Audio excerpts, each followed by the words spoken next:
Hello dudes, bros, homies, kids in colors. I don't know who's watching this video. Either way, what's up? My name's Violet. If you haven't met me before, I'm Violet. Good to meet you. And today we're going to be talking about TikTok, or I guess we could say social media parents. These are basically just parents that post their kids online and get paid for it. The first family I want to talk about that really made me fall down the rabbit hole is the family of Veronica, aka thismadmama on social media. I got pregnant with my first baby when I was 14 years old. I was technically still in 8th grade when I got pregnant, but I had her when I was in 9th grade. My daughter and I lived with my Aunt Judy while I finished high school. My daughter was really fun when she was little, and she was also really smart. She was constantly asking me for a brother, but I wanted to finish school first. Then in 2004, I had my little boy Andrew, and my mom only had 2 kids, and I didn't really understand how it worked, so I thought, perfect, a boy and a girl, I'm done. But then I got pregnant with my third, Adam, who was born in 2006, my 4th child, who was born in 2007. And in 2009, I had Dash. Then in 2010, I had my 6th child, Darla. Marlis, my 7th, was born in 2013. It was at that point, I had 7 kids, and I realized I was a large family mom, and I had a choice that I could either stop, or I could grow my family. So I started picturing what that would look like. So in 2015, my 8th child, Natalia, was born. And I actually already knew that I was going to have Amelia, so she was born in 2016. Delilah, my 10th child, was born in 2018, and Donovan, number 11, was born in 2019. And then I got pregnant with my 12th child, which I was able to share with all of you here on TikTok. So number 12, Molly, was born in 2022, and now here it is, 2023, and I have 12 biological children. Yeah, this family really made me fall down the rabbit hole of social media parenting. I stitched one of her TikToks and it got a lot of mixed reactions, to say the least. Girl, if you didn't know, I color code my 12 offspring. They have names. You don't need to color code them. They have names. Is this real? This isn't real. This wasn't a joke. That's a lot of kids, and do you have to color code them? They have names. Well. How the turntables. Whether it be people coming to her defense or others even asking questions and having just as many questions as I do, it was also people giving me links to Reddit threads and whatnot to just do more research on this individual. Let's talk about this whole color coding thing, which is what made me fall down and realize, just like, be aware of what's going on here. So she has her older kids and she has her younger kids, and the older kid matches a color to the younger kid. In the comment section of her video, she said that the older kid has to watch the younger kid that matches the color. However, in other videos, she's also said that her kids get a choice and that this kid watches one kid when she's sitting in the living room at them, or this kid will help out at the store, blah blah blah, but contradicts it with that comment and totally makes me think that you're lying and that people are calling you out in your comment section and you don't know what to do, so you're making up a new story. Victoria will babysit a couple of times a month. Andrew will not babysit at all, period. Adam doesn't babysit, but he does help in public. Mara, she'll help out with like Modi once in a while. She'll help out at the store, and she'll help me if we're going somewhere, like get the girls' outfits picked out or maybe do their hair. But we're talking like maybe once a week or less type of help. Dash will help with Modi if I need a babysitter, and he'll help with the girls if we're out shopping, but that's pretty much the only time he helps with the girls. Okay, not even that. That's not even like the craziest thing, because if you have been aware on the social media, that's really similar to what happened in the TLC show 19 Kids and Counting, where they even had to so much as go to court because the kids didn't get paid when the show was airing. They got no money for that. Just the sheer number of children, it is impossible to parent all of them. And usually, like, the older kids help take care of the younger kids. We had buddy pairs, and I had like a buddy team. We have Jill Duggar, who is saying she never made a dime, that she even had to, at one point, rely on food banks to help feed her family. Around that time, my dad said, thanks to Derek, I'm gonna go ahead and pay some of the older kids, a lump sum. But in order to receive that, you had to sign another deal with my dad, his production company, Mad Family Inc. It would be like forever. We were automatically like, we're done. Other times that I think Veronica has been found being like manipulative or weird online is also in this video that I found, where she says she had so many kids at this point that she thought that she was fertile, and So she went back with her ex to test it out and get pregnant. I started thinking I might be fertile, so as an experiment, I decided to visit my ex while I was ovulating, and I got pregnant with Mara. Which to me just seems manipulative and weird, because did that man even know? Did he consent to that? Did he say he wanted a child? That's just odd and strange and weird, and does not sit right with me, and just gives Veronica, specifically out of all the parents that I'm going to talk about, the weirdest, most psycho vibe. I'm gonna say that word. I'm gonna say it, and I'm gonna say it. Creeps me out too, because she still even calls her oldest child Red Girl, which just makes me still see, like, this is a whole full-grown human who helped you pay for your house and has a child of her own that you're calling Red Girl instead of her own name. This oldest daughter, who has a kid already too, doesn't even like showing her own kid's face online.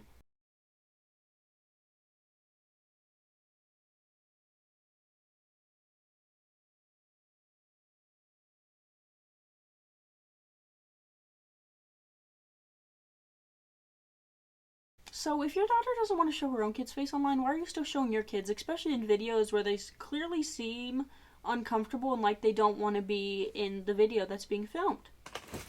All right, what's your name and what did you get? Do I have to say my name? Please. Andrew and this stuff. All right. Wow. No. Nice. All right, thank you. All right, what's your name and what did I get for you? I have no idea. All right, well, let's whatever see it this anyway. is, whatever this is, and beef jerky.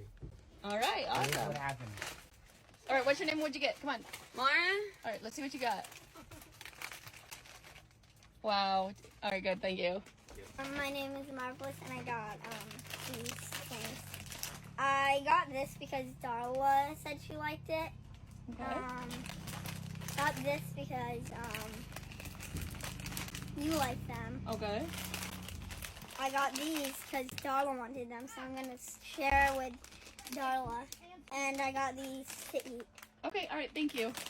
It's definitely specifically the older kids too, but I don't blame them, because if I was older, I would not want to be known for my mom on TikTok and her videos that she's posting, rather than who I am as an individual human and what I like to do and my hobbies and just the things that I'm interested in. Those kids clearly seem so uncomfortable if you look at their demeanor when they're being filmed. Like, they just don't want to be. Even the vocabulary that they're using. Another good thing to mention is Veronica really gained traction and, like, popularity on the internet when she started posting her medical issues, like her kidney failure, as well as her son's cancer diagnosis, which is pretty serious and pretty terminal type of cancer that you can develop. And it's definitely heartbreaking to see that and, like, see anybody be sick, because nobody wants to see anybody suffer. So that's definitely sad, but that's when she gained traction and she just started talking more about her kids and posting her kids and just making money off of that. While also saying that she does freelance art, she sells her art, but why not post your art instead of your kids? Dude, like, your kids are so clearly uncomfortable being filmed too. Why not film, like, post your art instead of your kids? Like, sell that, not your kids, as, like, your marketing point. I think that's absolutely insane. I get hesitant to post my nieces and nephews online because I'm scared of just, like, the internet itself and, like, who can see that. And you just never know, and it's just wild. Even the fact that, like, you get so many opinions on your parenting and your lifestyle from so publicly posting this, that I feel like it's more of a burden to Veronica than she'll admit. Because it's not only weird and shows me some mental instability that you say you want to test your ex and, like, see if you're fertile, like, ugh, weird, and also, like, getting found lying by saying you don't make your kids watch your other kids, but then also saying that you make your kids watch your other kids. What's going on there? What's going on? It seems like she really does like the attention that she gets from social media, though, so much as she'll, like, start posting her Tinder account and this and that, and she'll reply to, like, the hate comments to obviously, like, spark a reaction, like adding fuel to the fire to get more attention. I've been guilty of that too, though. I think sometimes in the past I've thought it's funny to argue with people online or react to their negative comments. But you're 38. I'm in my 20s, and I learned that I'm the same age as your daughter, and I learned that that's not that cool. Yeah. And I just think that it's weird, and I feel like you're continuing to exploit your kids when they show clear uncomfortability with being filmed. Based on my calculations too, it would probably be very hard to support these kids as like an individual, which I don't even want to talk about the money part of it, but like even with what she makes from social media, I feel like it'd still be hard, like with the government assistance and everything. And you also still have like your oldest kids living in your house, maybe the oldest daughter I get because you had her help pay for your house because you were sick and scared. Well, Victoria is 22 years old. She helped me buy the house, and she lives there because it's her house.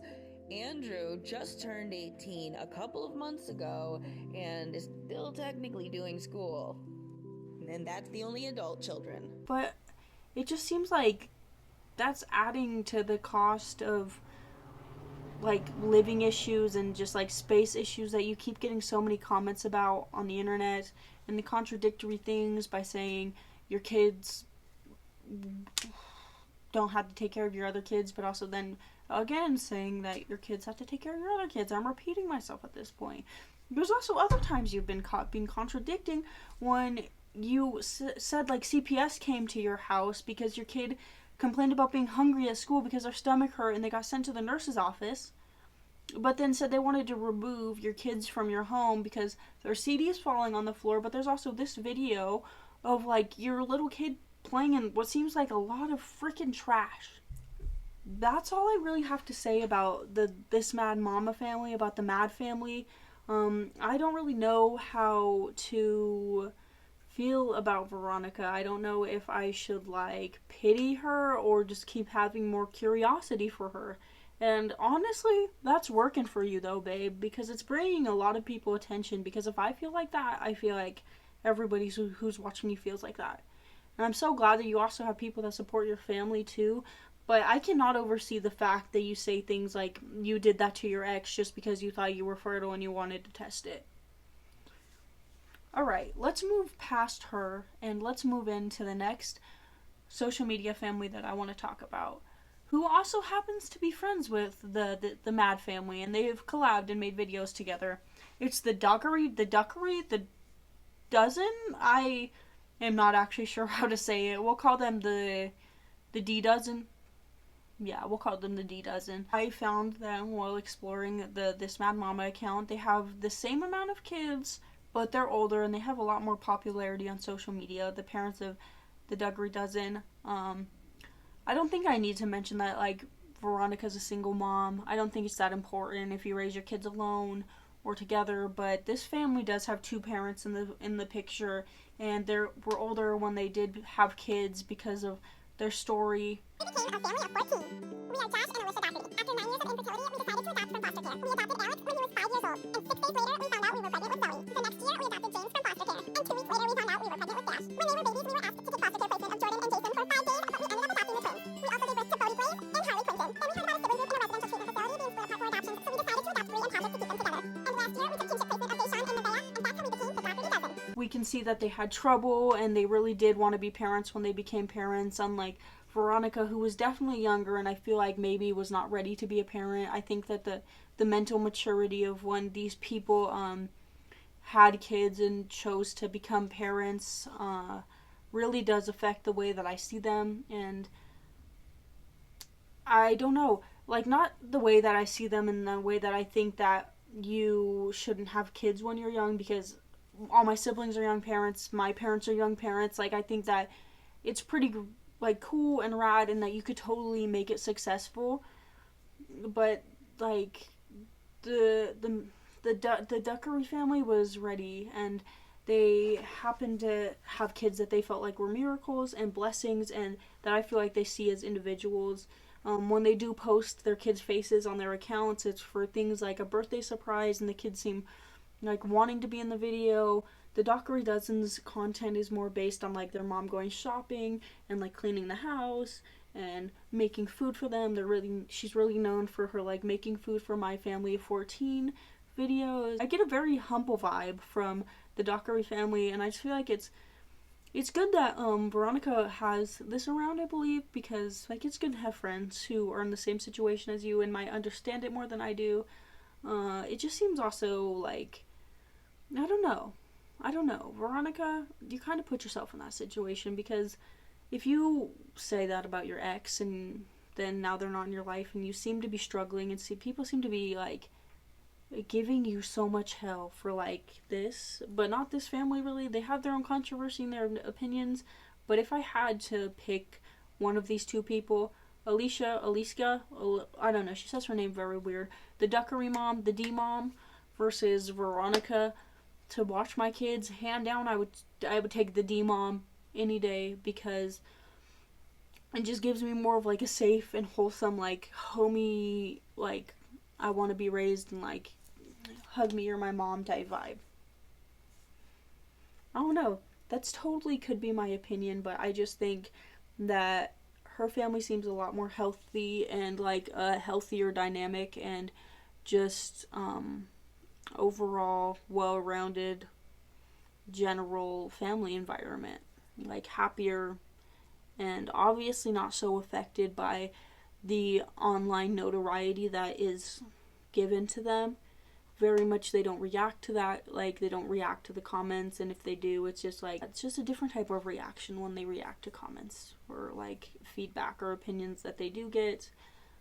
And then one family just to mix it up that I want to throw in here, because it's honestly a mom that I genuinely don't mind on TikTok. At first when I found her, I was really concerned, and not in the way that I thought she was a bad parent, but in the fact that I definitely got the vibes that she might be in a weird relationship dynamic. And since she became a single mom, she has become a lot better of a person. She put a lot more personality into her videos. She's made her home, sorry about that, I'm just filming in a garage. She made her home like a lot more homey and like with a lot more personality, and added cool things for her kids. This is the Alice and Fern family. That's what people know them as. There's another baby now. Their name is Sage. She's a vegan, and she's known for making her kids also have a vegan diet, which I don't honestly personally disagree with. Feed your kids what they feed you. If it's kept you sustained and alive, I truly trust that you know how to make it keep your kids sustained and alive. And I'm sure when your kids get older, if they say that they don't want that or they want to change their diet, I'm sure that you should let them explore that. If you haven't already thought that you should explore that, I'm talking to you like you're gonna see this, but that's my opinion on that. Like you can feed your kid what you eat, but also when they get old enough, they want to try new things, let them try it, because they're a human and an individual, and they have their own choices, and they can make their own decisions, especially when it comes to their diet. A lot of her criticism does come from the fact that she's kind of like an almond mom, and it makes her kids vegan. She's naturally vegan, not natural, yeah, the naturalness of vegan, the part of the vegan that's like natural, and like she makes cashew milk and everything from scratch. She became a mom when she was really young, and she was in a relationship that she said that she regretted getting into so young. Similar to the Veronica thing, but just not as many kids, and I feel like Alice just caught on to it, and a lot of people on her TikTok were like for a long time saying that they saw the signs too of her relationship, and once she became single, she talked about it, and I get it, and it just seems like her and her kids are much happier now. The most controversial like thing that even I question that Alice has done is when she was giving birth to her second child, Sage. I don't care that she did it at home. Like, I'd totally be down for that. Like, home birth's not against it, but she kept the placenta attached to her baby until it fell off. Like, usually parents, if they're gonna do that, they just do it until the blood is transferred and like the tube goes white, and then they cut it, and then it's just the umbilical cord, and the umbilical cord falls off like a week or two later when it dries out, like it does with any kid. But she left the whole placenta attached until it fell off like the umbilical cord does when you take your kid home from the hospital. I don't know if that's medically proven to help your kid, or if it's gross, or if it could transfer them an infection, but that was the main concern there. Basically, her kids are still so young, that I can't really say more than that. They're in the toddler and the baby phase. For a while, she didn't post their faces, but she goes very back and forth from posting their faces and not posting their faces. So I can't really, honestly, tell you how I think her kids react to it. They do seem happy. Seems like they have a good home life and they are well sustained and they have enough resources to be taken care of. Overall, though, like, family channels and this whole thing on YouTube, I think is honestly, and I'm gonna say this word, diabolical. Like, using your kids to make money and just like showing their faces and exploiting them and really taking away their privacy at such a young age, I think is so just not okay to do. Like, if it's not even like certain families that have been caught up, like, had their divorce drama publicly blasted where your kids are gonna see it in the future, or just like the whole like just his family, or like even the Sam and Nia family where they had the weird thing with the pregnancy. Honestly, just baffled that this is allowed. And it makes me concerned, especially talking about the Duggar family thing, about how the kids do get treated, because it's them too that's helping you earn the money. And it's basically like your dynamic and them also like being cute and like there. And I'm sure, like, obviously, like, it's like they have a house over their head and like the food that's fed, but that's the bare minimum to raise a child. Like, if you hold that against a child, also, like, that's more than like, that's just like what you need to give a kid when you have a kid. Like, if you choose to have a kid, you have to know that you have to provide that for them. Even family channels, like, one year my niece was watching the A's for Adley girl and saw what Christmas presents she was getting and was like, oh, why don't I get Christmas presents like that? And obviously, like, because we don't have as much money as that family or whatnot, and it just makes the kids that have to sit at home and watch them through a screen versus live the life, like, maybe compare themselves at too much, like, at a younger age, and like a age that can make a deep-rooted insecurity that kid's not even gonna understand, and have to live with their whole life because they had to compare themselves to another kid so young, because it's just like entertainment on YouTube. It's someone their age. They're gonna want to click on it. They're gonna want to relate to it. The one and only freaking TikTok human that I respect is, I think his name is Bill, the Do Better Dad, because he obviously has kids that are old enough to be like, hey dad, I do or don't want to be in this video, and he treats his kids as like an individuals, humans, and sees them and respects them as that. And obviously you can tell, and he gives really good advice about like positive parenting and how to respect your kid and set boundaries while also like being a parent. And just, yeah, I think he's super awesome. And if you're gonna look up to any parent or listen to any TikTok parent out there, I definitely recommend him, especially if it's like to do with a teenager. That's all that I have for you guys today. Thank you for watching. Like this video, comment on it if you have like anything you feel like that's not talked about enough, that you feel like should be talked about. Yeah, I'll catch you later. Bye. Do better.